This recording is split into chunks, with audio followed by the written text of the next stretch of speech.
Alors une fois qu'on a mis en alimentation donc l'armoire électrique, on peut venir ici au niveau de la table de contrôle et mettre en route la traction très simplement. Donc on a des sections pour chaque position, donc les 4 positions.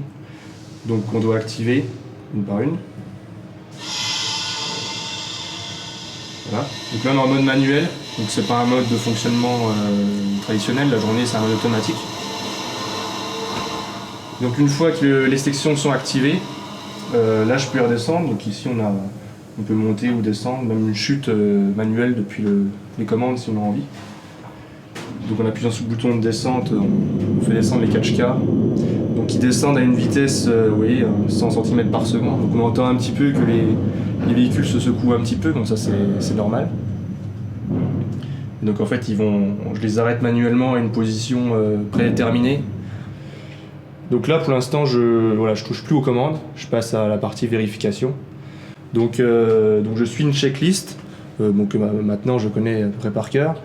Donc qui consiste à vérifier les véhicules, les catch-cars, puis l'ensemble de la structure aussi. Bonjour, je suis Patrice Florent, gérant du parc d'attractions de Frépertuis City et entre autres co-gérant puisque mes 3 sœurs sont avec moi pour la gestion du parc. L'idée d'une tour de chute, c'est toujours pareil. Quand on cherche une attraction à Frépertuis, on essaye de regarder ce qu'on a autour de nous, ce qui peut nous différencier. Nous, on n'a pas de chance, on est à côté du parc sans doute le plus complet en Europe, qui est Europa Park. Mais la barre est haute, et donc il fallait, comme Timberdrop à l'époque, trouver l'originalité. Timberdrop était dans l'inclinaison de la pente et dans le fait qu'il roule un moment à l'envers et dans ce virage extérieur que j'avais trouvé sympathique et qui était relativement bien apprécié à Saint-Paul, je crois. Il a apparu en France quelques tours, dont la Zamperla, la fameuse 38 ou 40 mètres, je ne sais plus, qui fait un peu ce que faisait le Cactus. Là, on était sur quelque chose de complètement différent, de beaucoup plus fort en puissance. J'avais lu beaucoup de bonnes choses sur les tours Intamin en matière de puissance de largage et de choses comme ça. Et c'était aussi un gros challenge, puisqu'on sait très bien que le prix d'une tour Intamin est 5 fois plus cher qu'une Zamperla et même plus cher qu'une 100 mètres d'un autre concurrent, d'un autre collègue. Mais un concurrent par rapport à Intamin, je veux dire en constructeur, un collègue par rapport à moi en parc. En toute honnêteté, c'est Julien Simon. Alors, il va se faire tirer les oreilles par ses patrons, mais à l'époque, il était encore pas à la Compagnie des Alpes. Je l'avais consulté et il m'avait dit, tu sais, il n'y a pas vraiment besoin d'aller haut. Moi, celle qui m'a vraiment le plus fait de sensation, c'est celle de Drayton Manor à 55 mètres. Donc j'ai commencé à demander au constructeur qui ne voulait pas me répondre sur cette fameuse position debout parce qu'effectivement, il y a une très grosse plus-value, contrairement aux autres assis.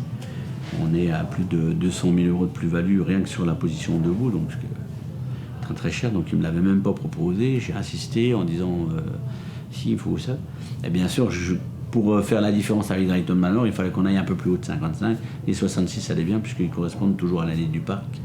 Et donc on est très attaché à ce 66 qui est l'année d'ouverture par mes parents de Frépertuis. L'idée de base, c'était d'avoir quelque chose sur l'univers des pionniers de l'or noir. Ça provenait en fait d'une décoration qui était présente sur la maquette que AAB avait fait pour le Rocher. Et on a voulu trouver un joli nom à cette attraction pour éviter qu'elle s'appelle tout simplement la Tour ou le Derrick.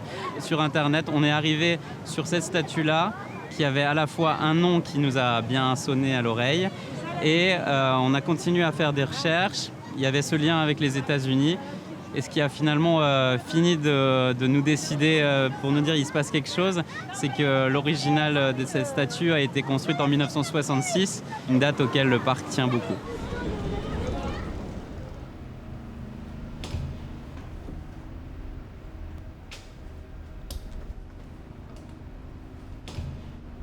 Ce qui sécurise les harnais, c'est en fait ces 2 vérins qu'on peut voir derrière. à ce niveau-là, donc ici. Donc il y en a 2 par harnais.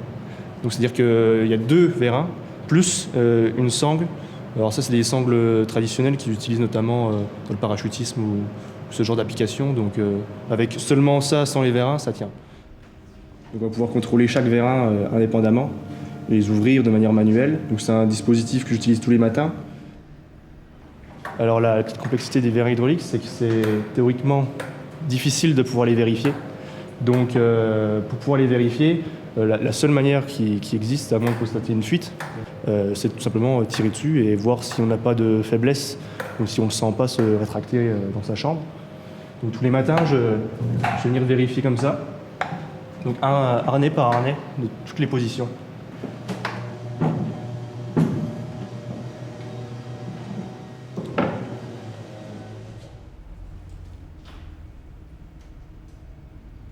C'est quelque chose qui est préconisé par le constructeur, c'est-à-dire de vérifier l'écart qu'on a dans nos harnais. Ça, c'est nous-mêmes qui avons mis en place ce dispositif. Bon, c'est un tableau classique et puis on note nos valeurs régulièrement, avoir un suivi et une traçabilité de nos vérifications. Donc en fait, ici, pour voir si les harnais sont correctement réglés, on va dire, on a 2 LED sur ce boîtier ici. Si on les ferme un par un, elles vont s'allumer les 2. Donc là, on vérifie bien qu'on est bien allumé. Et on regarde. Ici, il y a 34.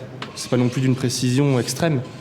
Mais le moindre, on va dire, demi-centimètre d'écart avec une valeur qu'on aurait pu mesurer la veille, ça peut nous amener à se dire est-ce qu'il y a quelque chose qui a bougé. Les cellules qui permettent le réglage, c'est les petites cellules rouges là. Donc s'il y a un problème, c'est à ce niveau-là qu'on doit les régler. Puis en fait, c'est juste un problème de réglage, on va dire.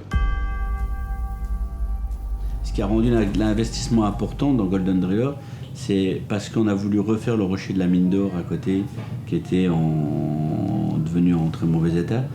On a voulu le refaire par AAB, bien sûr. Et donc, tout cela a fait monter le prix. Il y a eu tout le massif béton, parce que c'est très important, du fait que la salle des machines sur les tours Intamin se trouve au sommet, elle pèse 21 tonnes. Et donc, en cas de vent ou sismique, il y a besoin d'une grosse masse. Ici, en plus, on est dans une zone humide, c'est-à-dire que quand on commence à creuser, on trouve de l'eau. Et donc, on appelle ça du déjaugeage, c'est-à-dire que le béton qui pèse 1,8 tonne normalement en densité, doit faire... on est à 2 tonnes 2, donc il faut plus de béton pour éviter cet effet de la poussée d'Archimède, et donc qu'on se retrouve demain avec la tour de Pise et pas la tour de Frébercuit. Là, en faisant un tel investissement et en choisissant ce type de sensation, l'idée était effectivement d'attirer une nouvelle clientèle et d'en profiter un petit peu pour prouver aux gens que depuis quelques années, Frépertuis va dans ce sens avec Timber Drop, Pirate Attack, le Cactus. Voilà, c'était histoire d'un petit peu enfoncer le clou et qu'au niveau marketing, on avait vraiment quelque chose d'adulte. En 2016, on lance pour que le projet soit ouvrable en 2017, avec le delta de fabrication et du temps de fabrication pour Intamin et de livraison et de béton et tout ça. Donc il fallait signer au mois de janvier de l'année 2016 pour une livraison en 2017. Et normalement, quand vous achetez à Intamin, ils vous demandent un acompte à la signature de 30% du montant du manège, ce qui est déjà important, mais ils demandent une lettre de crédit à la banque pour les 70 autres pourcents. Or, on ne les avait pas. J'ai proposé à Intamin en disant je peux vous faire une lettre de 50% du crédit. Mais à la fin de saison du mois d'août 2016, où là il n'y aura pas eu de livraison de fait encore, nous on aura fait la saison du mois d'août, on pourra redonner et on fera le complément pour que cette lettre fasse 70%.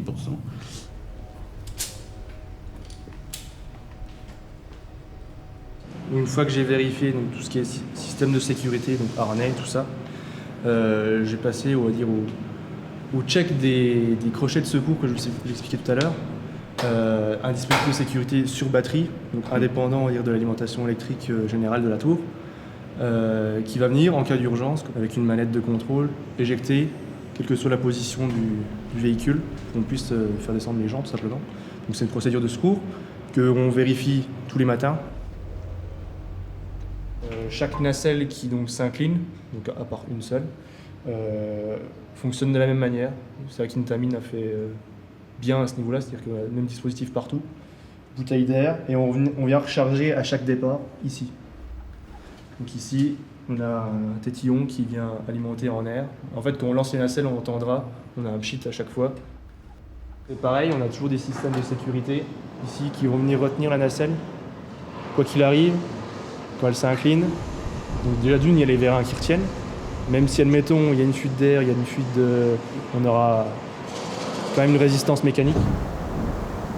Il y a 7 millions d'euros qui ont été investis. On compte aujourd'hui à peu près 1,5 million d'euros pour ce qui est la partie AAB Rocher Mine d'Or. Après, il y a eu une partie, parce qu'il y a plein d'éléments qui sont venus se coller. Il y a eu le retracking du Grand Canyon qui a été fait pour 2 raisons, parce qu'il avait un mauvais coup de raquette sur la sortie après la mine d'or. Donc c'était un mal pour un bien. Et il nous a permis aussi de placer la tour à l'endroit là, parce que c'était vraiment là où on la voyait, elle était au cœur du parc et tout ça. Donc ça a permis, mais rien que ça a été un investissement de 120 000 euros pour ce retracking, refaire les massifs et des choses comme ça. Après, il y a toute l'infrastructure. La tour Intamin en elle-même de mémoire, j'ai même plus réellement le prix. On était à 4 millions, dans les 4 millions. Après, il y a toute la partie montage qui coûte très cher. Parce que là, donc c'est l'entreprise Comag qui me l'a installé. Rien que ça, c'était un budget de plus de 300 000 euros. Et le béton était aussi un budget d'environ 300 000 euros, un peu plus, 400 000. Au tout départ du projet, en fait, donc on espérait seulement obtenir les droits pour utiliser le nom de l'attraction qui sonnait vraiment bien à notre oreille. Mais on avait dans un coin de tête, enfin Patrice avait dans un coin de sa tête la possibilité d'éventuellement de construire un modèle pour personnifier aussi cette tour, pour la rendre un tout petit peu plus photogénique. C'est vrai que c'est un élément, c'est moins visuel qu'un coaster, c'est quelque chose d'assez simple. Celle-ci, elle a quelque chose d'intéressant avec ses 4 nacelles, mais finalement, en photo, c'est pas quelque chose de très marquant. Donc le fait que nos relations avec Tulsa et les autorisations ont été vraiment très très sympathiques et vraiment très très motivées, elles nous ont aussi donné l'autorisation de faire une réplique de cette attraction.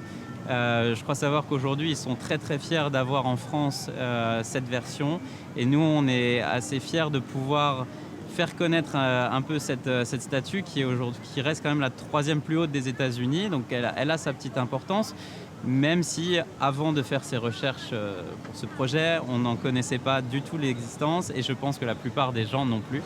Et donc voilà, maintenant il est juste là, à l'entrée, il accueille les visiteurs. C'est quand même quasiment 3 mois de montage à une équipe de 4, voire par un moment ils étaient presque 8. Parce que contrairement à un roller coaster où là, les rails arrivent, on emboîte les rails et puis dessus, les tours, les 3 fûts arrivent, mais pour pas dépasser le gabarit, tout vient s'assembler, et après il y a toute la voie qui s'installe dessus, donc tous les sabots. Il y a beaucoup de petites visseries à mettre en place sur place, et donc ça prend énormément de temps, et ça automatiquement ça augmente le coût du manège, quoi.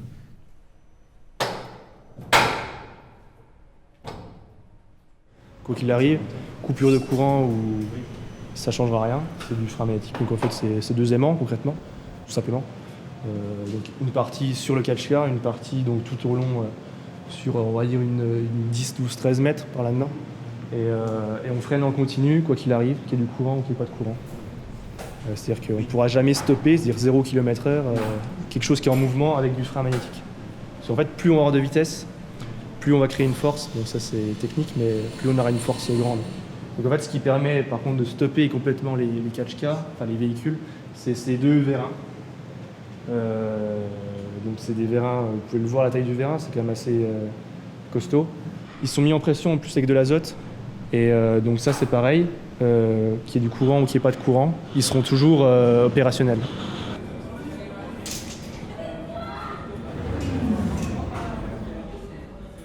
Plus les Tour Sauvage ou Pirate Attack ou des choses comme ça m'amuse plus parce que j'ai moins peur. Mais après, le plaisir intact à la réalisation, à la construction, après à l'utilisation, c'est les visiteurs qui prennent du plaisir, c'est plus pour moi. Si je faisais pour moi, je ferais des manèges beaucoup plus différents et beaucoup plus soft. Mais voilà, on construit pas pour soi-même.